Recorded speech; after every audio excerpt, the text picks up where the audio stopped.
Hello students, in our previous video we discussed about female reproductive system. In present video we will discuss the internal structure of ovary. इस video में हम ovary की आंतरिक संरचना के बारे में आपको बताएंगे। तो ओवरी की यदि हम आंतरिक संरचना को देखें तो ये आलमंड शेप होती है और ये दो जोन से मिलकर बनी होती है। जो आउटर जोन है ये कहलाता है कॉर्टेक्स और जो इनर जोन है वो कहलाता है मेडुला। तो जो आउटर जोन है ये रेटिकुलर कनेक्टिव टिश्यू का बना होता है और जो इनर जोन है वो एरियोलर कनेक्टिव टिश्यू का। आउटर जोन बना जो कॉर्टेक्स है वो बना होता है रेटिकुलर कनेक्टिव टिश्यू का और जो इनर जोन है जिसे मेडुला कहते हैं वो बना होता है एरियोलर कनेक्टिव टिश्यू। और इसकी जो सबसे बाहरी लेयर होती है उसको कहते हैं ट्यूनिका एल्ब्यूजिना। इसको कहते हैं ट्यूनिका एल्ब्यूजिना। अब इसमें ये प्राइमरी फॉलिकल्स होते हैं। इस प्राइमरी फॉलिकल्स में कोई एक तो प्राइमरी फॉलिकल है वो इनलार्ज होती है, बड़ी होने लगती है और शेष उसको जो है घेर लेती है। इस तरह से ये एक जो प्राइमरी फॉलिकल है वो इनलार्ज हो जाती है और उसको चारों ओर से घेर करके एक लेयर बना देती है। और लेयर बनाने में ये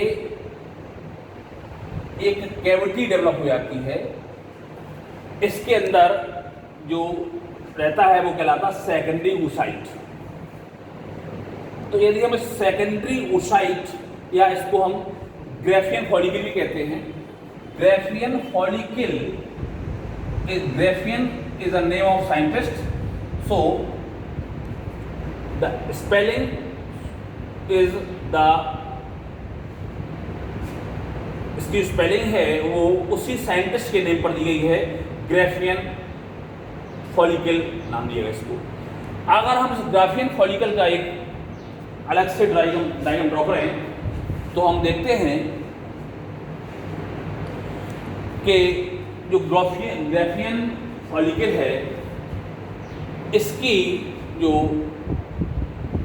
आउटर लेयर है इसकी ये जो आउटर लेयर है ये कहलाती है डिस्कस प्रोलिफेरस। ये दोनों ही फॉलिकुलर सेल्स हैं। ये कहलाती है डिस्कस प्रोलिफेरस और इसकी जो बाहरी लेयर है इसे कहते हैं मेम्ब्रेना ग्रैन्युलोसा। ये कहलाती है अंदर वाली डिस्कस प्रोलिफेरस और ये वाली कहलाती है मेम्ब्रेना ग्रैन्युलोसा। जो मेम्ब्रेना ग्रैन्युलोसा है वो दो पार्ट में बटी होती है, बाहर वाली थीका एक्सटर्ना, अंदर वाली थीका इंटरना। और इन दोनों के बीच में एक कैविटी होती है, उस कैविटी को कहते हैं हम एंट्रम। और ये कैविटी में जो लिक्विड रहता है विस्कस लिक्विड वो लिकर फॉलिकुली कहलाता है। अब ये जो सेकेंडरी oocyte है वो इस कैविटी में एक मास के द्वारा एम्बेड रहता है। इस मास को कहते हैं हम जर्म हिल और क्यूमुलस ऊफोरस। जिस मास की सहायता से सेकेंडरी oocyte इस कैविटी में एम्बेड रहता है उस मास को हम जर्म हिल कह सकते हैं या क्यूमुलस ऊफोरस कह सकते हैं। ये सेकेंडरी oocyte जिस मास की सहायता से इसमें एम्बेड रहता है उसे हम जर्म हिल या क्यूमुलस ऊफोरस कहते हैं। तो ये सेकेंडरी oocyte की स्थिति है और ये सेकेंडरी oocyte यहाँ इस स्थिति में यहाँ आ गया। अब इसके बाद होगा ओव्यूलेशन। ओव्यूलेशन होगा तो इसकी जो बाहरी मेम्ब्रेना ग्रैन्युलोसा है ये रप्चर होगी और रप्चर होने के बाद ये सेकेंडरी oocyte को रिलीज करेगी। तो इस घटना को ओव्यूलेशन कहते हैं। और ये जो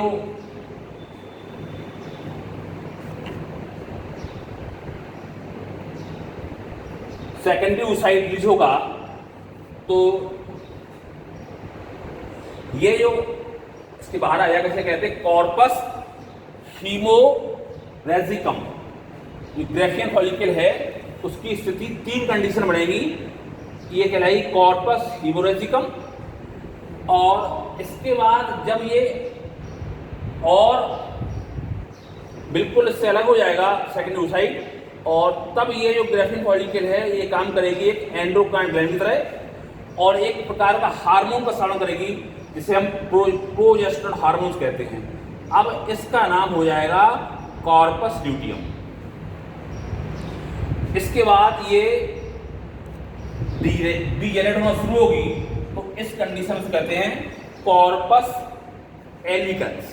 तो इसकी तीन अगर पेपर क्रम से आता है कि ग्रेफियन फॉलिकल को आप क्रम से अरेंज करिए तो सबसे पहले कॉर्पस हीमोरेजिकम, फिर है कॉर्पस ल्यूटियम, और इसके बाद है कॉर्पस एल्बिकन्स।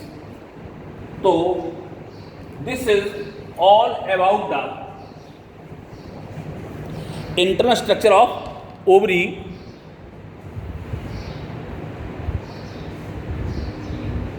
और इसके बाद अगले वीडियो में हम ग्लैंड्स के बारे में डिस्कस करेंगे।